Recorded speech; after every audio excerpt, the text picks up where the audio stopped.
Jesus' parable of the Good Samaritan. So, imagine yourself walking down a long and winding road. Life is busy. People around you seem preoccupied, each focused on their own concerns. Suddenly, you spot someone on the side of the road, injured, helpless, and clearly in need. What do you do? Do you stop? Or do you keep moving, telling yourself someone else will take care of it? This scenario may feel distant, but it's deeply personal because every day we encounter people who are hurting, not just physically, but emotionally, spiritually, and mentally.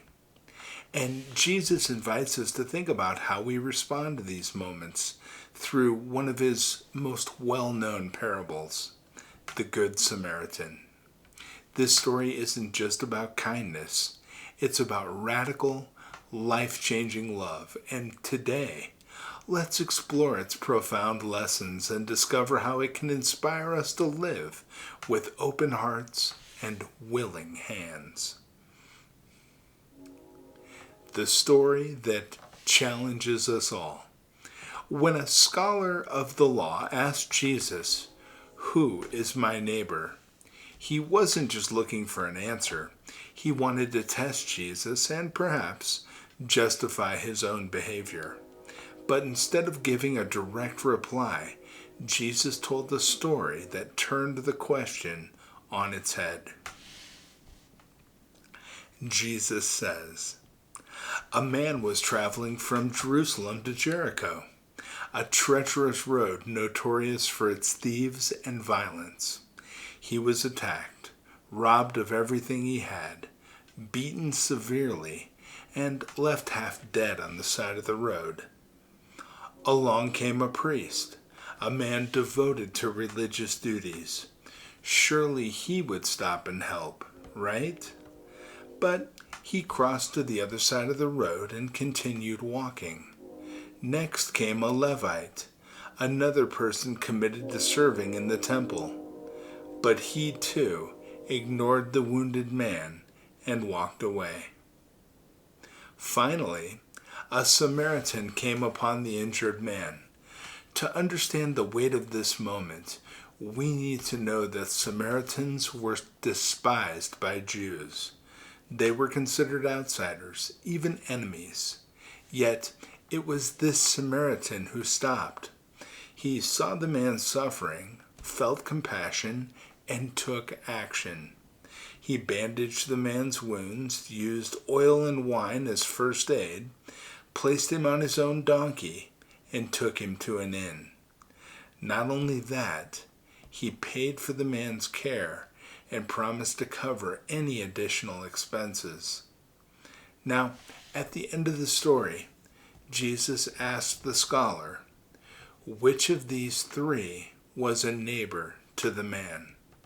The scholar replied, the one who showed mercy. And Jesus left us with this powerful command: go and do likewise. So think about that. The Samaritan saw the injured man. He didn't look past him or turn away.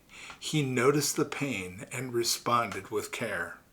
And if you think about that for a minute, in our busy lives, how often do we truly see the people around us?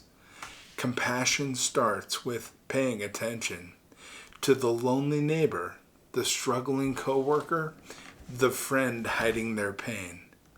What if we opened our eyes to the needs right in front of us? Now, the Samaritan didn't just feel pity, he acted. He used his resources, time, and effort to ensure the injured man received care.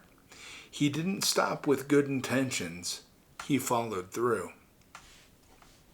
And if you think about that, love isn't passive. It calls us to roll up our sleeves and get involved, even when it's inconvenient or costly. Who in your life needs more than kind words? And how can you take action to make a real difference? And True love knows no boundaries.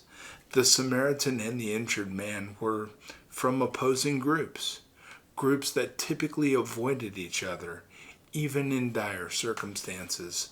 Yet the Samaritan didn't let prejudice stop him. He saw a human being in need and acted with compassion. So we should ask ourselves, are there boundaries holding us back from helping others? Maybe it's race, religion, politics, or social class. But true love ignores these divisions and chooses connection over separation. And sacrificial love reflects God's heart. The Samaritan didn't just help minimally, he gave sacrificially. He used his own supplies, spent his own money, and invested time to ensure the man was cared for. So consider that. Real love often costs us something, whether it's time, energy, or even resources. And you should ask yourself, are you willing to give sacrificially to reflect God's heart to others? And this is a call to live differently. Jesus' final words, "Go and do likewise," are a call to action for each of us. And this parable isn't just about understanding who our neighbor is. It's about becoming a neighbor. It's about stepping into the lives of others with compassion, humility, and generosity. So ask yourself, who is your neighbor? Is it the person who needs help?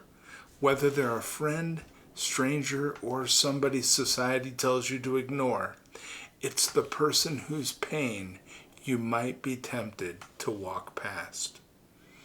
So, in closing, I want you to imagine a world where everyone chose to live like the Good Samaritan. A world where compassion outweighed convenience, where kindness broke barriers, and where love became the driving force of every action. That world can begin with you today. So, as you leave here, carry this challenge with you. Don't be the one who walks away. Be the one who sees, stops, and serves. Be the one who loves. The question isn't just, who is my neighbor? The real question is, am I willing to be a neighbor? And let your answer be yes. And let your life tell the story of a love that changes the world, one act of compassion at a time. Beautiful, isn't it? Amen. So, I would like to offer a prayer now for the intentions and hopes that you currently hold in your heart. Okay? I'll lead. Here we go.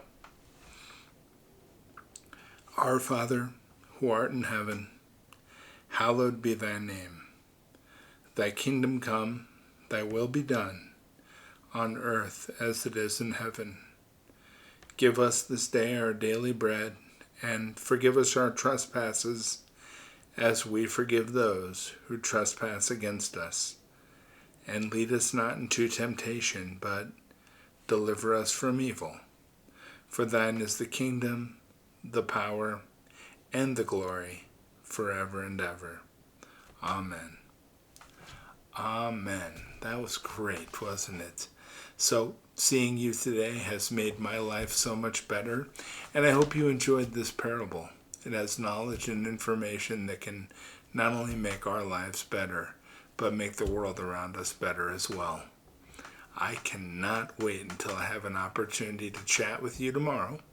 Till then, hug your family because they love you. And I'll be back tomorrow. Take care, my friends. Bye-bye.